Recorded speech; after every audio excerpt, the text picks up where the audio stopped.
할렐루야! 오늘은 2021년 10월 2일 토요일입니다. 하나님 앞에 나아오신 모든 성도님들을 주님의 이름으로 환영하고 축복합니다. 계속하여 욥기를 묵상하는 가운데 있습니다. 오늘 말씀을 통하여서 하나님께서 나에게 하시는 말씀을 깨닫고 실천하는 하루가 되길 간절히 소원합니다. 우리 다 함께 조용한 기도로 나아가겠습니다.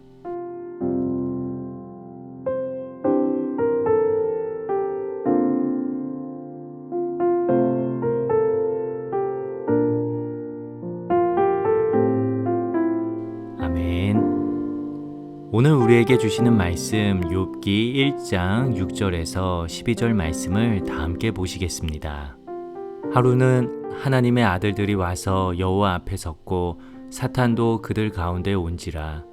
여호와께서 사탄에게 이르시되 내가 어디서 왔느냐? 사탄이 여호와께 대답하여 이르되 땅을 두루 돌아 여기저기 다녀왔나이다. 여호와께서 사탄에게 이르시되 내가 내 종 욥을 주의하여 보았느냐? 그와 같이 온전하고 정직하여 하나님을 경외하며 악에서 떠난 자는 세상에 없느니라. 사탄이 여호와께 대답하여 이르되 욥이 어찌 까닭 없이 하나님을 경외하리이까? 주께서 그와 그 집과 그의 모든 소유물을 울타리로 두르심 때문이 아니니이까? 주께서 그의 손으로 하는 바를 복되게 하사 그의 소유물이 땅에 넘치게 하셨음이니이다. 이제 주의 손을 펴서 그의 모든 소유물을 치소서. 그리하시면 틀림없이 주를 향하여 욕하지 않겠나이까? 여호와께서 사탄에게 이르시되 내가 그의 소유물을 다 내 손에 맡기노라. 다만 그의 몸에는 내 손을 대지 말지니라. 사탄이 곧 여호와 앞에서 물러가니라. 이 말씀은 살아계신 하나님의 말씀입니다. 아멘. 오늘은 신앙서적 한 권을 소개하고 시작하도록 하겠습니다. 책 제목은 스크루테이프의 편지입니다. 저자는 영국의 유명한 작가이자 기독교 변증가인 C.S. 루이스입니다. 이 책은 일반적인 신앙서적하고는 조금 다릅니다. 제목에 나온 스크루테이프라는 경험 많은 어른 사탄이 웜우드라는 조카 사탄에게 전해주는 편지들로 구성되어 있습니다. 편지의 내용은 이렇습니다. 어떻게 하면 인간들을 잘 유혹할 수 있을까? 입니다. 총 31개의 편지들로 구성되어 있는데요. 이 책의 주인공들은 모두 사탄입니다. 그리고 재밌는 건 하나님과 예수님은 모두 적, 원수로 묘사가 된다는 것입니다. 이 책이 쓰여진 이유는 사탄이 그리스도인들을 어떻게 유혹하는지에 대해서 알아보고 조심하기 위해서 쓰여진 책입니다. 총 31편의 편지 중에 몇 가지 사탄이 사용하는 전략들을 살펴보면 이렇습니다. 논증과 이성을 피하게 하라. 교회에 실망케 하라. 사소한 갈등을 유발하라. 건강하지 못한 기도를 시켜라. 적절한 공포를 유발하라. 교회 평가사가 되게 하라. 실제와 감정 사이를 혼돈하게 하라. 책을 읽으면서 정말 사탄은 한 성도와 공동체를 무너뜨리기 위해 여러 가지 다양한 전략으로 우리를 신앙에서 멀어지게 하는구나를 깨닫게 되었습니다. 오늘 본문 욥기 1장 6절에서 12절 말씀을 보면 여기에도 사탄이 나옵니다. 그리고 스크루테이프의 편지에서처럼 욥을 유혹하여 하나님으로부터 멀어지게 하는 역할을 담당하게 됩니다. 본문 6절 말씀을 읽도록 하겠습니다. 하루는 하나님의 아들들이 와서 여호와 앞에 섰고 사탄도 그들 가운데 온지라. 여기서 하나님의 아들들은 천사로 이해하시면 됩니다. 그리고 하나님이 계시고 사탄이 왔다고 합니다. 이 장면에서 하나님께서는 사탄에게 질문을 하십니다. 7절을 읽어드리겠습니다. 여호와께서 사탄에게 이르시되 내가 어디서 왔느냐? 그리고 사탄이 대답을 합니다. 사탄이 여호와께 대답하여 이르되 땅을 두루 돌아 여기저기 다녀왔나이다. 사실 우리는 사탄에 대해서 질문도 많고 의견도 다양합니다. 사탄이 실제냐 허구냐, 육체가 있냐 아니면 영적인 존재냐, 다양한 의견들이 있습니다.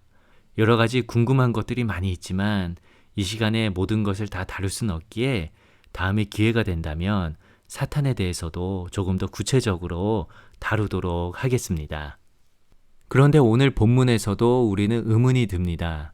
사탄이 하나님과 함께 있는 모습이 꼭 하나님의 명령을 받는 수행꾼 같은 모습이 있기에 사탄의 정체는 무엇인가에 대해 의문이 많이 들기도 합니다. 그런데 저는 오늘 말씀을 묵상하면서 욥과 사탄이 대비가 된다는 점을 발견하게 되었습니다. 욥은 하나님으로부터 인정을 받았던 사람입니다. 그리고 자신의 삶의 자리에서도 안정적인 삶을 살고 있었고 하나님을 경외하는 사람이었습니다. 우리 모두가 본받았으며 하는 삶의 모습인 것이죠. 그런데 사탄은 욥과는 정반대의 삶을 살아갑니다. 6절과 7절 말씀을 자세히 보면 사탄은 하나님과 천사들과는 다른 곳에 있다가 어느 날 하나님 앞에 나타나게 되었음을 알 수 있습니다. 그리고 하나님께서는 너무나도 중요한 질문을 사탄에게 하십니다. 내가 어디서 왔느냐? 저는 이 질문이 정말 사탄이 어느 장소에서 왔는지 몰라서 물어보았다고 생각지 않습니다. 이 질문은 바로 정체성에 대한 질문을 하나님께서 하신 것입니다. 그리고 저는 이 질문이 사탄에게만 하는 질문이 아닌 바로 나 자신에게 하는 질문으로 다가왔습니다. 우리가 가진 인생의 고민들은 다음에 3가지 질문이 해결되지 않아서 생기곤 합니다. 첫째는 내가 어디로부터 왔는지, 둘째는 내가 누구인지, 마지막으로 셋째는 내가 어디로 향하고 있는지입니다. 우리 그리스도인들은 이 3가지 질문에 대답을 할 수 있어야 합니다. 사탄은 하나님으로부터 나온 자가 아닙니다. 그렇게 그는 이렇게 대답을 합니다. 땅을 두루 돌아 여기저기 다녀왔나이다. 자신의 정체성이 하나님으로부터 온 것이 아니기에 사탄은 내가 누구인지 어디로 가야 하는지를 찾아 헤매고 있는 것이지요. 저는 이 대답을 보면서 우리가 하나님으로부터 멀어졌을 때 갈급함을 느끼고 세상을 헤매고 다니는 모습과 동일하지 않나 생각합니다. 물론 우리가 사탄이란 뜻은 아닙니다. 그런데 하나님과 천사와 사탄이 같이 한 자리에 있었던 것처럼 우리의 마음도 어찌 보면 하나님을 믿고는 있지만 우리 마음 한켠에는 사탄의 검은 마음들이 자리를 잡고 있다고 생각합니다. 조금 더 구체적인 표현을 사용하게 된다면 성경은 이것을 죄라고 표현합니다.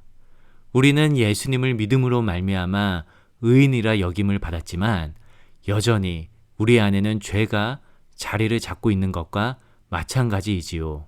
하나님과 천사와 사탄이 함께 있는 것이 바로 우리의 마음을 잘 표현해주고 있습니다. 8절에서 하나님께서는 욥에 대하여 소개를 하는데요. 그가 온전하고 정직하여 하나님을 경외하며 악에서 떠난 자라고 합니다. 그 이야기를 들은 사탄은 단번에 욥을 판단합니다. 9절을 읽어드리겠습니다. 사탄이 여호와께 대답하여 이르되 욥이 어찌 까닭 없이 하나님을 경외하리이까? 사탄은 잘 알고 있었습니다. 사람이 무엇에 약한지를요. 제가 서두에 소개해드린 스크루테이프의 편지에서 그러하였던 것처럼 사탄은 사람들이 재물과 소유물들을 잃어버리게 되면 하나님을 멀리할 것이라는 것을 알고 있었습니다. 인간의 연약함을 잘 알고 있었던 것이죠. 10절과 11절을 읽어드리겠습니다. 주께서 그와 그의 집과 그의 모든 소유물을 울타리로 두르심 때문이 아니니까 주께서 그의 손으로 하는 바를 복되게 하사 그의 소유물이 땅에 넘치게 하셨음이니라. 이제 주의 손을 펴서 그의 모든 소유물을 치소서. 그리하시면 틀림없이 주를 향하여 욕하지 않겠나이까. 저는 오늘 말씀을 묵상하면서 이것은 바로 우리들의 이야기라고 생각했습니다. 인간의 연약함이 너무나도 잘 드러난 것이죠. 사탄은 그것을 놓치지 않았습니다. 그래서 9절에서 사탄은 하나님에게 자신감을 가지고 이야기합니다. 다시 한번 읽어드리겠습니다. 사탄이 여호와께 대답하여 이르되 욥이 어찌 까닭 없이 하나님을 경외하리이까? 이 질문은 바로 저와 여러분들에게 던지고 있는 질문이라 생각합니다. 여기에 우리 각자의 이름을 넣어보고 다시 한번 읽어보시기 바랍니다. 사탄이 여호와께 대답하여 이르되 제 이름을 넣겠습니다. 문석이가 어찌 까닭 없이 하나님을 경외하리이까? 11절도 한번 그렇게 읽어보겠습니다. 이제 주의 손을 펴서 문석이의 모든 소유물을 치소서. 그리하시면 틀림없이 주를 욕하지 않겠나이까? 이렇게 읽어보니 너무 섬뜩하지 않나요? 저는 혹여나 이렇게 될까봐 순간 무섭기도 했습니다. 그런데 저는 이 질문을 하며 제 안에 있는 두 가지 모습을 발견했습니다. 첫째는 사탄이 한 질문을 혹시 내가 누군가에게 하고 있는 건 아닌가 였습니다. 예를 들어, 아니, 아무개 성도가 어찌 까닭 없이 하나님을 경외하겠어? 다 이유가 있으니 교회에 나오는 거지. 판단하는 마음, 정죄하는 마음입니다. 우리 안에 있는 죄된 마음인 것이죠. 그리고 두 번째는 정말 내가 소중하게 여기는 것들을 다 잃게 되더라도 하나님을 여전히 신뢰하고 경외할 수 있을까? 라는 부분이었습니다. 여러분들은 어떠신가요?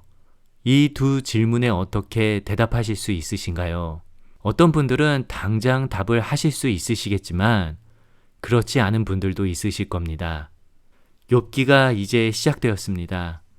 지금까지는 이틀에 걸쳐 서론에 해당하는 부분을 살펴보았는데요. 총 42장의 내용들을 다루기 위해서는 3개월 정도의 시간이 걸릴 겁니다. 그 여정 가운데 이 두 가지의 질문에 대한 답을 찾아가시는 저와 여러분이 되기를 간절히 소원하며 오늘 말씀 묵상을 마치겠습니다. 오늘 하루 주 안에서 승리하시고 그분과 동행하시는 하루가 되시길 기도합니다. 우리 다 함께 주기도문 하시며 주님 앞에 결단하며 나아가겠습니다. 하늘에 계신 우리 아버지여, 이름이 거룩히 여김을 받으시오며 나라의 임하옵시며 뜻이 하늘에서 이룬 것 같이 땅에서도 이루어지이다. 오늘날 우리에게 일용할 양식을 주옵시고 우리가 우리에게 죄 지은 자를 사하여 준 것 같이 우리 죄를 사하여 주옵시고 우리를 시험에 들게 하지 마옵시고 다만 악에서 구하옵소서. 대개 나라와 권세와 영광이 아버지께 영원히 있사옵나이다. 아멘. 오늘 이렇게 기도하며 하루를 살아가기 원합니다. 먼저 기도할 것은 주님, 오늘 말씀을 기억하며 내가 어디로부터 왔는지에 대한 확신을 가지게 인도하여 주옵소서. 내가 하나님으로부터 왔음을 언제나 잊지 않게 하시고 하나님의 자녀다운 삶을 살아갈 수 있게 인도하여 주옵소서 라고 기도하시기 바랍니다. 두 번째로 기도할 것은 주님, 내가 하나님의 마음에 합한 사람이 되길 원합니다. 나의 고백이 조건적인 고백이 되지 않게 하여 주시고 어떠한 상황이 올지라도 주님을 사랑하고 주님을 신뢰하는 것을 포기하지 않게 해달라고 우리 주님 앞에 다 함께 기도하시며 나아가도록 하겠습니다.